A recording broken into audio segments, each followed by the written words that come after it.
It's the Daily Landsblog on location today at the home of Corey Landsberg. How you doing, Corey? Okay. What's the date today?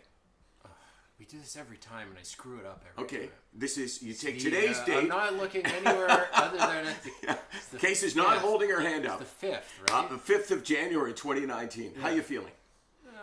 My anxiety hasn't been great. So, quantify it for You want us. me to be honest, or you want me to lie?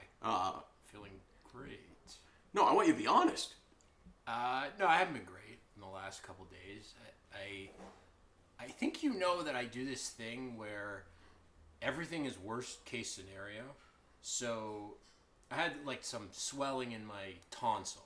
And it's happened to me. Is your tonsil over here, by the way? If it's over there, then... I'm not a doctor. I don't know. But so I had this swelling in my tonsil. It's happened to me before. And I convinced myself yesterday I had mouth cancer. And I guess today I beat mouth cancer. Yeah. And so I couldn't go to the gym for like 2 months because of my back. And I finally went back last week. And I had like no energy on the treadmill. And I thought to myself, I have a heart condition for sure. It can never be like the actual truth, which is there's nothing wrong. It's just this has happened to you before. You haven't been to the gym in 2 months. That's why you're out of shape.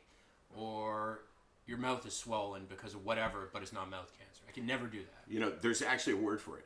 Catastrophizing. Is that it? Yeah, so like everything is a catastrophe. And I can tell you, I know exactly where you got that from. But here's the thing. And you don't want to take credit for it, though, did you?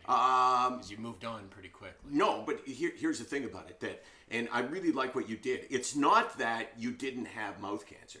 It's that you beat mouth cancer. So when you go to the doctor and when you go to the doctor and the doctor says you're okay, it's not that there was nothing wrong, that you made it up. It's that, hey, because I beat multiple sclerosis like multiple times. Did you? I beat a blood clot last week. Casey beat a blood clot last week. I actually went to the doctor. Can you imagine if we documented all these conditions we have and it's like Superman. The only thing that can take me down is kryptonite.